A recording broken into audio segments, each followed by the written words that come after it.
maybe Hindus are right and we're going to, move to Atman or. Let's have the free will or predestination debate. What do you believe personally? I believe it's certainly a conundrum, and that there seems to be elements of both.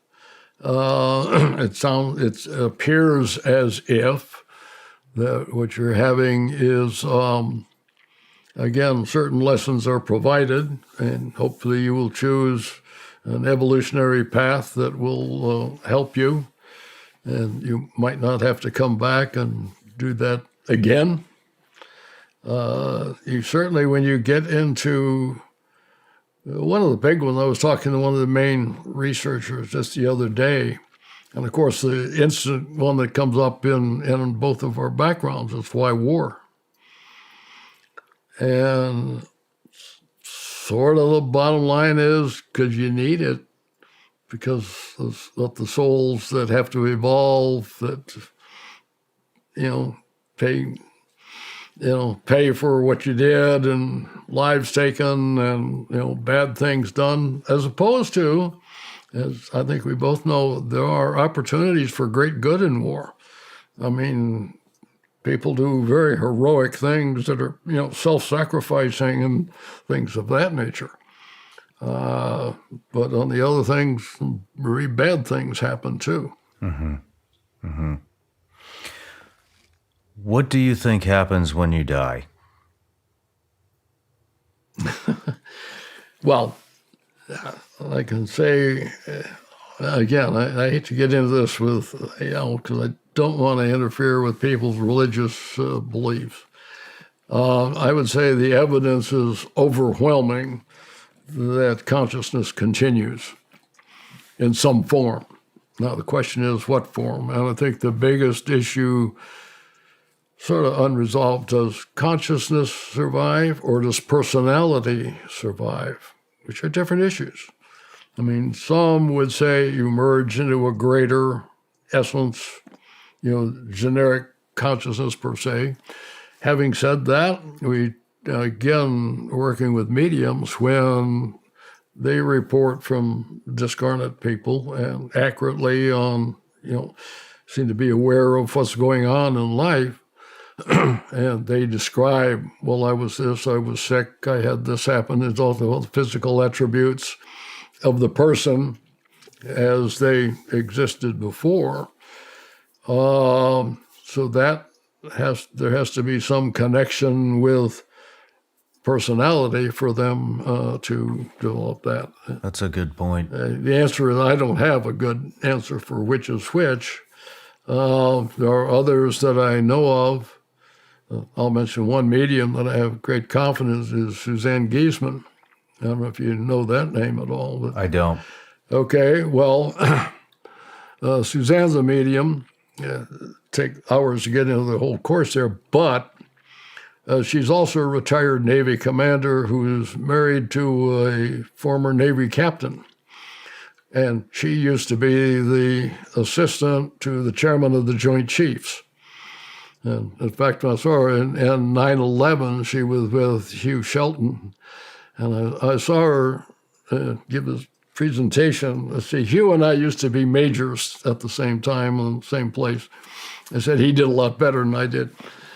But so I said, I noticed that you never mentioned his name. And she says, well, I've talked to him. He just doesn't want to be associated. But, Suzanne had never had or knowingly had psychic experiences or anything like that. I think they were sailing off Croatia. She and her husband were, on their own. He had a daughter from a previous marriage who had joined the Marines, was pregnant, and walking across the tarmac and got hit by lightning and killed. And so they came back, and Suzanne started working on, how do I contact Susan? It happened to be Susan's daughter's name as well.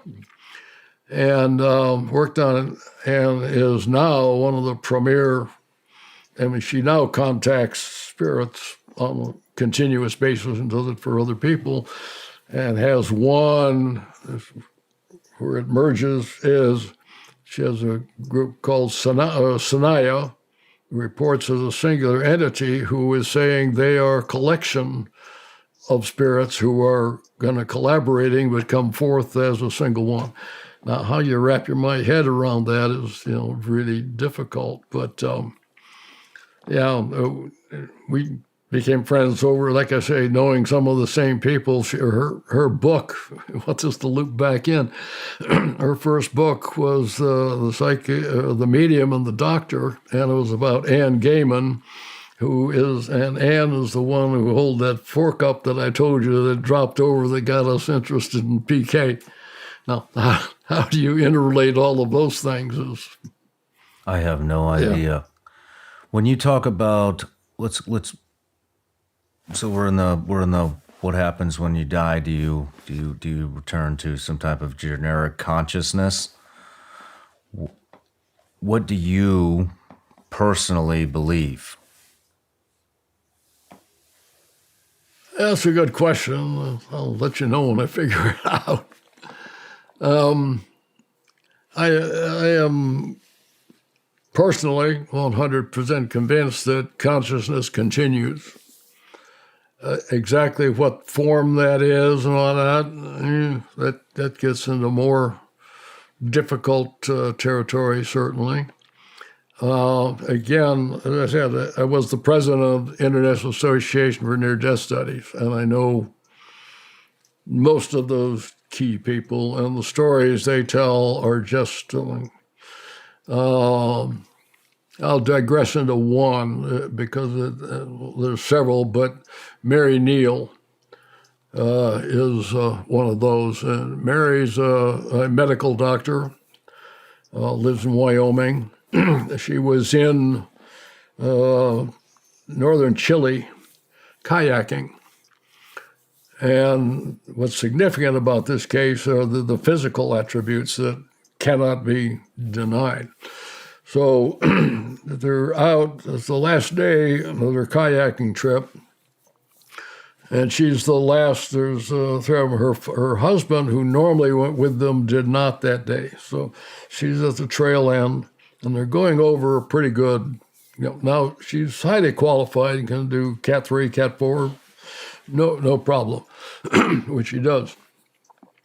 And something happens, and where she wants to go is blocked. So she gets forced to a different direction, goes over the waterfall, and goes down about 30 feet, and is stuck, nose down. Now, she's in there, and you got your kayak, and there's a quick release, but because of the water, the strength of the water come over, can't reach that. Mm-hmm. The way she gets out of it eventually is her legs break above the knee, and it's like bending this way, and they find her, she's probably underwater for 35 minutes. And, the point there is you cannot hold your breath for 35 minutes. Yeah. And so there's no doubt about that she probably physically died. And they finally find her body downstream and bring her back, and two guys come out from the shore. Now, again, we're in a remote area of Chile, and they take her. By the way, there's some other miracle things that happen, rocks appear and that. They take her to the waiting ambulance. The point is, there are no ambulances in this part of Chile. And there's one that happens to be waiting at the road that takes her in. She also talks about she was out, met God, and those sorts of things, but also had an experience where she is given information that no mother wants to hear. She has 4 small children at the time. And the information is that your son will die at 17. Sure enough, turns 17, car zigs and zags and does. In fact, she said Until a year before that, she didn't even tell her husband about this aspect of it. But here you have, the physical drowning that must have taken place. You see the pictures of her, no doubt about the legs. I mean, that was just awful and was crippled for a long time. She's an orthopedic surgeon, by the way, and still is. And so you have that. You have these two guys up here who, they went back looking for them and aren't there. But you have an ambulance that isn't there that physically does take her to, the hospital. You have information about events in the future. This is why you get into the question of free will versus, is it predestined that some would be killed at that point? And this is obviously years before, but what decisions could he have made that he might not have been out skateboarding at that time, and yet did happen. So these are the kind of cases when you say, one other guy I will mention is Eben Alexander. I recommend, he wrote Proof of Heaven. No relative, but his case, and what's interesting about him, this guy was a neurosurgeon at Harvard for 25 years, and of course didn't believe in any of this nonsense. And the highlights of his case, he has end-grain meningitis, dies. Well, is dying and taken to his own hospital. I recognize him. So he is out for a week. And said, he knows, again, there's a neurosurgeon who's been teaching neurosurgery. Consciousness could not have been there. And yet he has a whole thing you can read in his books on what happened to them and all of that. A critical issue I mentioned, not a relative, but he was adopted at birth.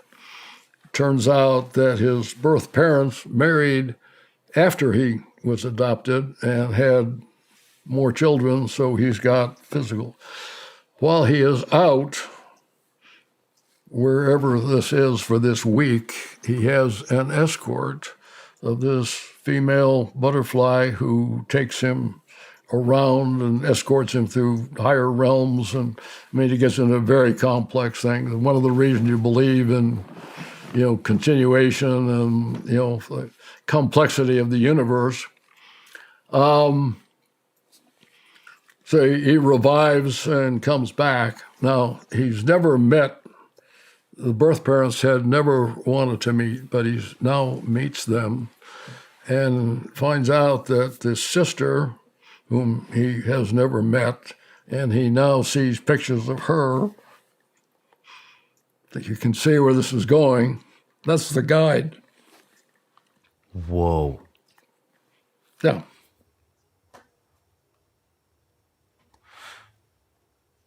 Do you have contact with these people? Oh, yeah. All the time. But there are so many of them. I just picked a couple of the really, where it gets beyond, again, what Suzanne uses, NOE, called no other explanation. Wow. What do you think about manifestation? About what? Manifesting things into existence. Do you believe in that? Can you be a bit more specific about physical things, developing things in the future? Developing things in the future. I've met people who have done this kind of as a occupation. Yeah. And they talk about manifesting your life and that, as opposed to physical apports that are appearing and things that precipitate into physical reality. I've not heard about anything that comes into physical reality. Oh, yeah. Can you give me an example? Yeah. My my table mate at Scene Jesse was Pakistani. I chose to have a foreign student, and we got off into some of these things.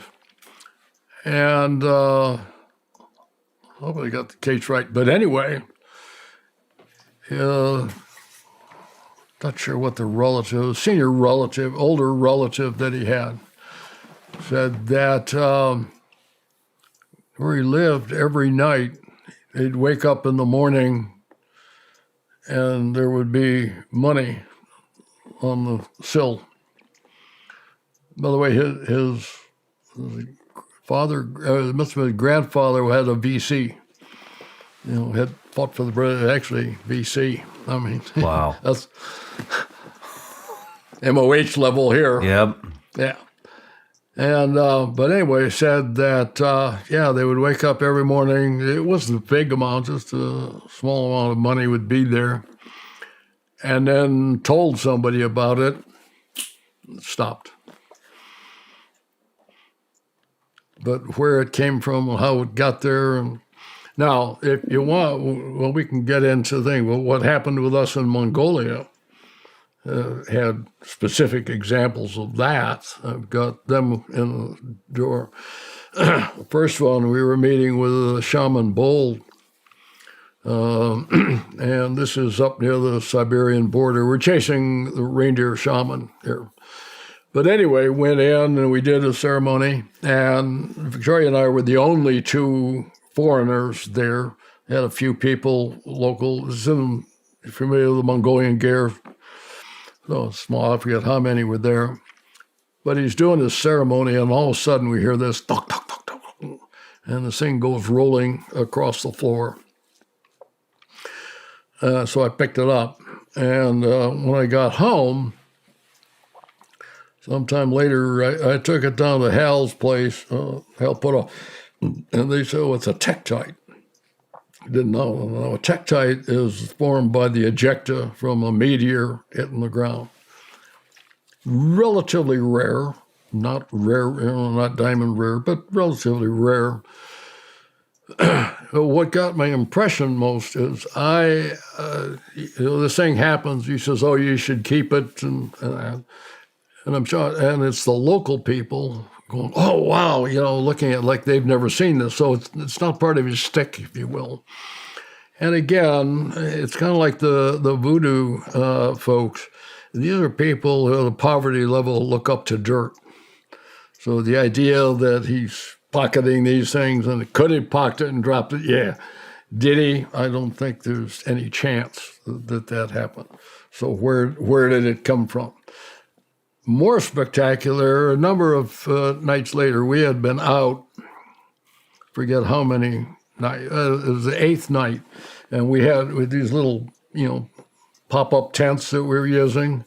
Victoria and I had one, and of course, it's just room enough for the two sleeping pads or sitting. But the point is, every morning, you turn it upside down and shake it, just to shake the dirt out. It's that light. And we've done that for 8 nights now.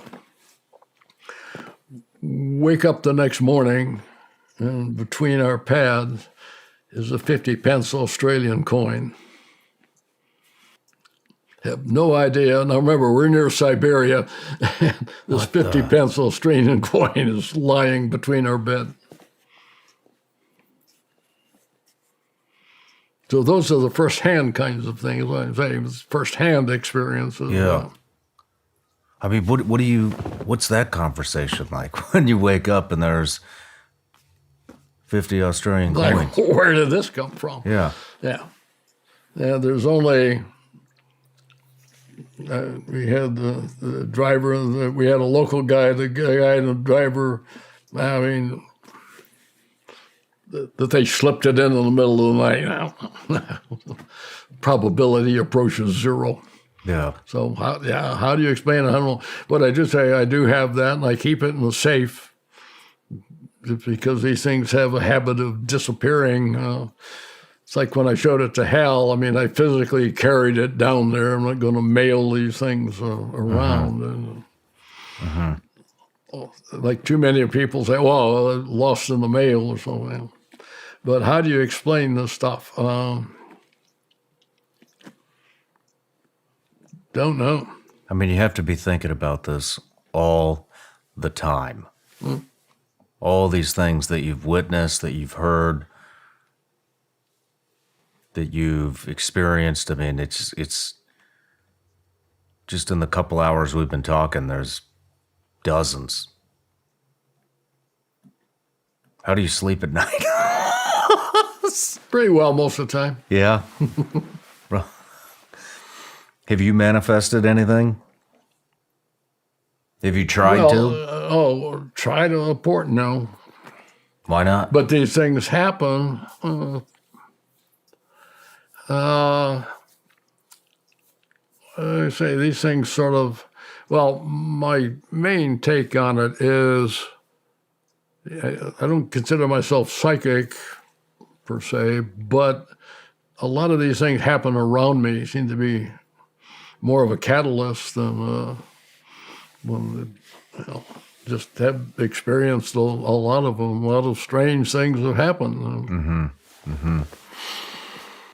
Back to consciousness, Yeah. Do you think we're all tapped into one kind of fabric? Oh, yeah. Well, my friend Larry Dossie wrote the book on that.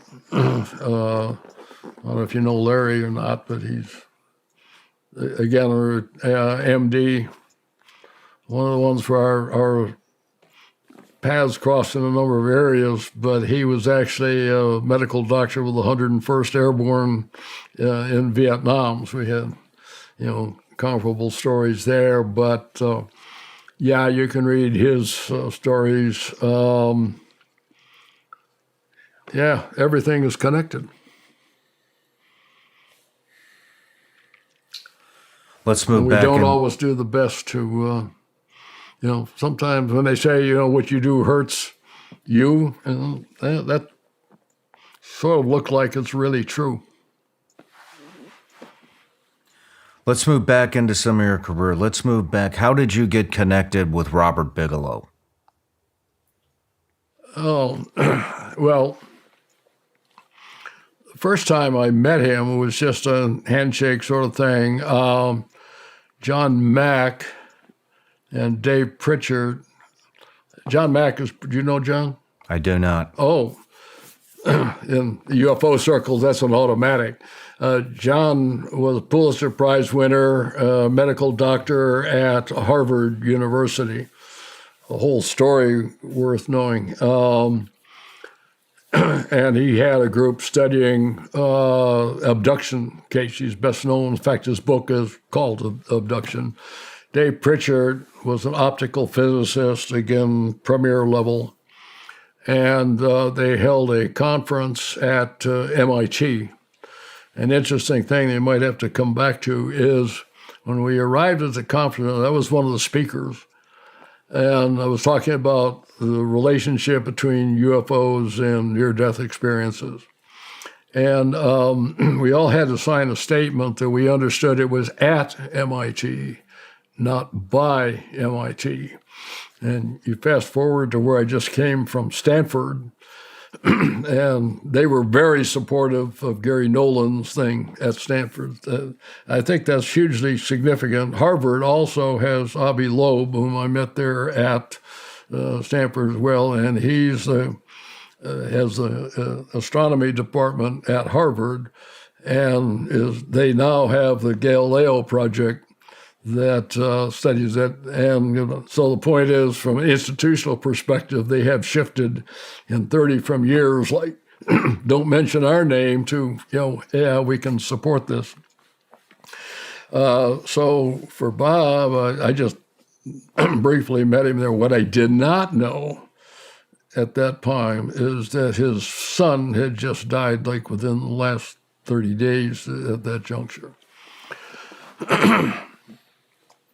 Fast forward maybe a couple of years or something, I've got a group at my house. I was living in Santa Fe, And Hal Puthoff was there, I think Jacques Vallée and some other, I forget all, what the whole group was. And it was over the weekend.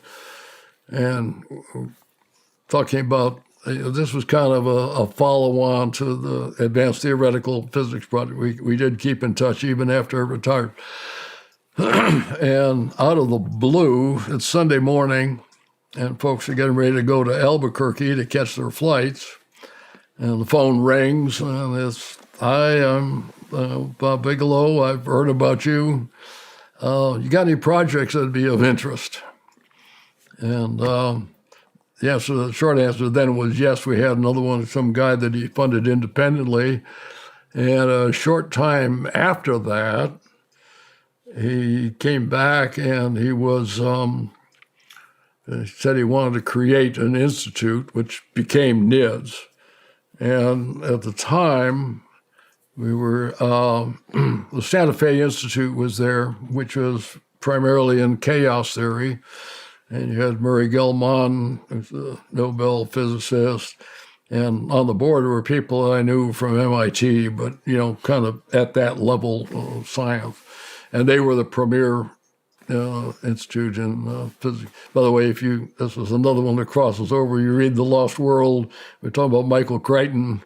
You see a lot of people in that book are the ones from Santa Fe because it's based on, it was Jurassic Park, was based on chaos theory as well as encapsulation of DNA, etc. So Lano had kind of made it clear they didn't want to push non-lethal weapons. And in the meantime, I'd worked with the Council on Foreign Relations, and the Joint Non-Lethal Weapons Directorate was being developed as a direct response to that. That's kind of a side story. So I was the system there was very age sensitive. So it was in the 60s at the time, and so retiring was a pretty good option. And then from that, he developed NIDS, and I was the first one there, and then helped develop the whole board and